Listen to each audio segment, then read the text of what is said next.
कहानी के लेखक हैं संजय कामले।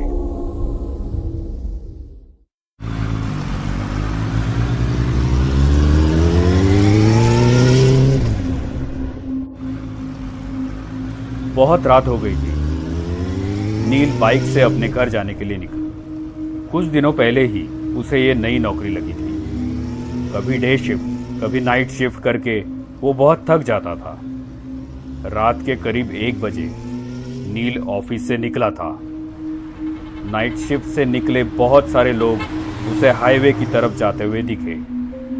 नील भी उनमें शामिल हो गया, लेकिन हाईवे से उनके रास्ते अलग हो गए। सब लोग अपने अपने रास्ते चले गए। वो भी बाइक पर से निकला। कुछ ही देर में नील हाईवे पर आया। रात बहुत हो गई थी, इसलिए ट्रैफिक भी बहुत कम था। उसे अपने स्पीड में बिल्कुल कंट्रोल नहीं था। कभी कभार ही उसे सामने से कोई कार आती दिखती थी या फिर ओवरटेक करती थी।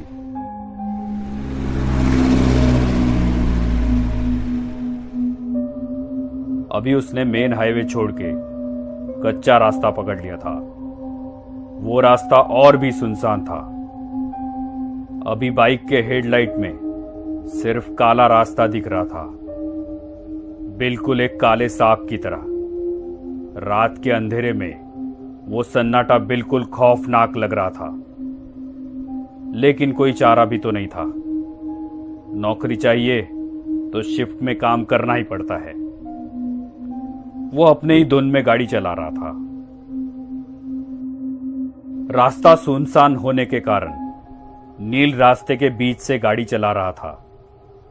कुछ ही देर में उसका अकेलापन दूर हो गया। उसे पीछे से आती हुई गाड़ी का हॉर्न सुनाई दिया। उसने उस गाड़ी को साइड दी।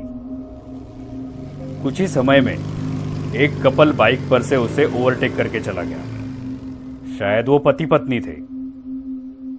लेकिन एक बात नील के ध्यान में आई कि पीछे बैठी हुई औरत ने साड़ी पहनी थी और उसका पल्लू पीछे वाले पहिए से बिल्कुल नजदीक था।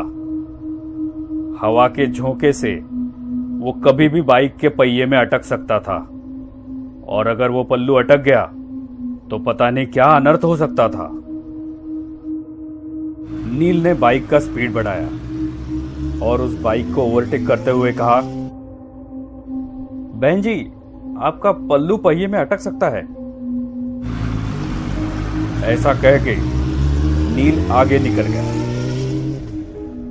नील के मन को एक राहत मिली कि मैंने किसी की मदद की, क्योंकि आजकल ऐसे वीडियोस कितने सोशल मीडिया पे आते रहते हैं कि एक लड़की बाइक पे बैठी है और उसका पल्लू बाइक के पहिए में अटक गया।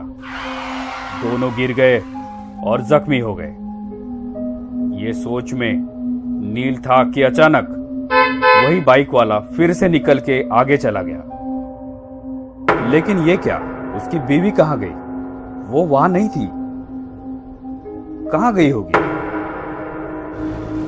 नील ने गाड़ी का स्पीड बढ़ाया और उसे पूछा, भाई साहब, आपके पीछे बैठी हुई आपकी पत्नी कहां गई? उनका पल्लू बाइक के पहिए में अटकने वाला था, तो मैंने उनको बताया था। उस बाइक वाले ने अपनी बाइक साइड में लगाई। वैसे नील ने भी अपनी बाइक उसके साइड में लगाई। नील ने कहा, क्या हुआ भाई साहब, आपकी बीवी कहां है? वो पीछे ही तो बैठी थी ना।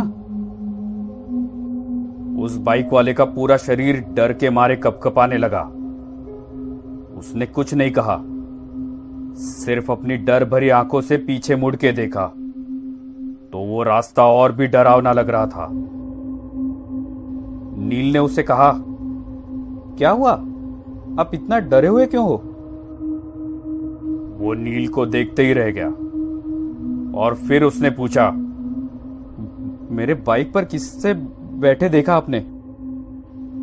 मतलब आप उसे नहीं पहचानते? मैं जॉब से घर जा रहा था अकेले, और मैंने किसी को लिफ्ट भी नहीं दी थी।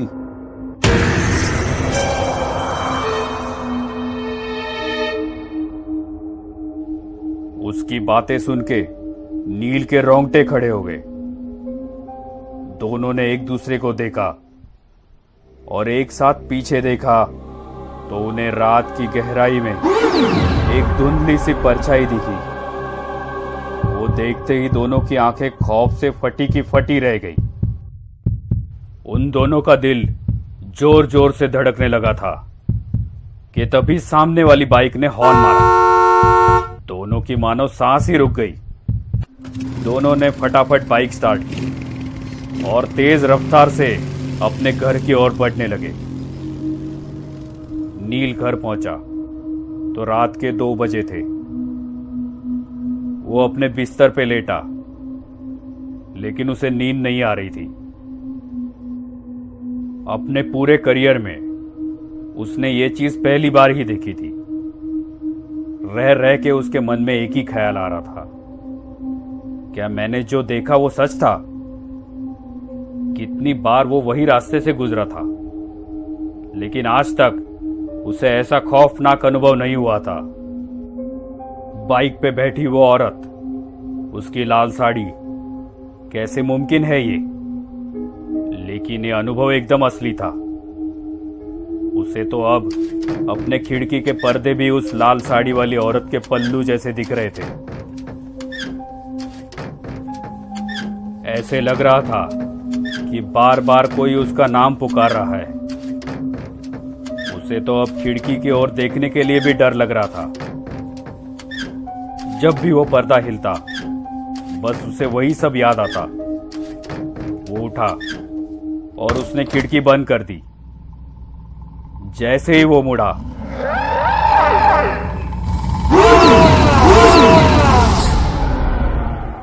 उस औरत ने नील के ऊपर छलांग लगाई।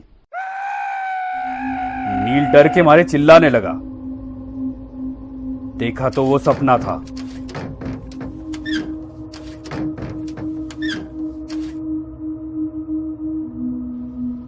नील ने सोचा, मैं कुछ ज्यादा ही सोच रहा हूं, और सो गया। नील 2 दिन काम पे भी नहीं गया, लेकिन ऐसा वो कितने दिन तक करने वाला था। तीसरे दिन वो काम पे चला गया, लेकिन उसका ध्यान काम में नहीं था। बार बार वो घड़ी देख रहा था। 12:30 बज गए। शिफ्ट खत्म हो गई। वो अपने बाइक पे बैठा, लेकिन उसके पैर कांपने लगे थे। सोच सोच में वो कब हाईवे से निकल के कच्चे रास्ते पे आया, ये उसे पता ही नहीं चला। अब उसे ज्यादा डर लगने लगा था। उसे सब याद आने लगा कि पीछे से एक गाड़ी का हॉर्न सुनाई दिया। नील के रोंगटे खड़े हुए। क्या वो औरत फिर से उस आदमी के पीछे बैठी हुई होगी? क्या वो मुझे फिर से दिखेगी? सिर्फ उसे उसके हार्ट बीट सुनाई दे रहे थे। शरीर पूरा पसीना पसीना हो गया था। दूसरी बाइक आगे जाने की कोशिश करने लगी। नील ने सोचा, मैं उसके पीछे देखूंगा ही नहीं। लेकिन आखिर उसने पीछे देख ही लिया, तो उसके पीछे कोई नहीं था। नील ने एक राहत भरी सांस ली। उसकी जान में जान आ गई। कलेजे का डर अब खत्म हो गया था। नील ने बाइक वाले की ओर देखा और थोड़ा स्माइल किया, तो उस बाइक वाले ने अपने हेलमेट की कांच ऊपर की और बोला, बहन जी से कहिए उनका पल्लू पहिए में अटक सकता है।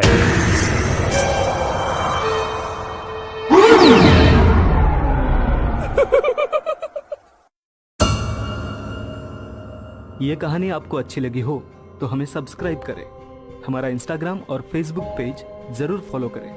अगर आपके पास ऐसी ही कोई कहानी हो तो हमें कमेंट बॉक्स में भेजें। हम कोशिश करेंगे कि अगली एनिमेटेड स्टोरी आपकी होगी।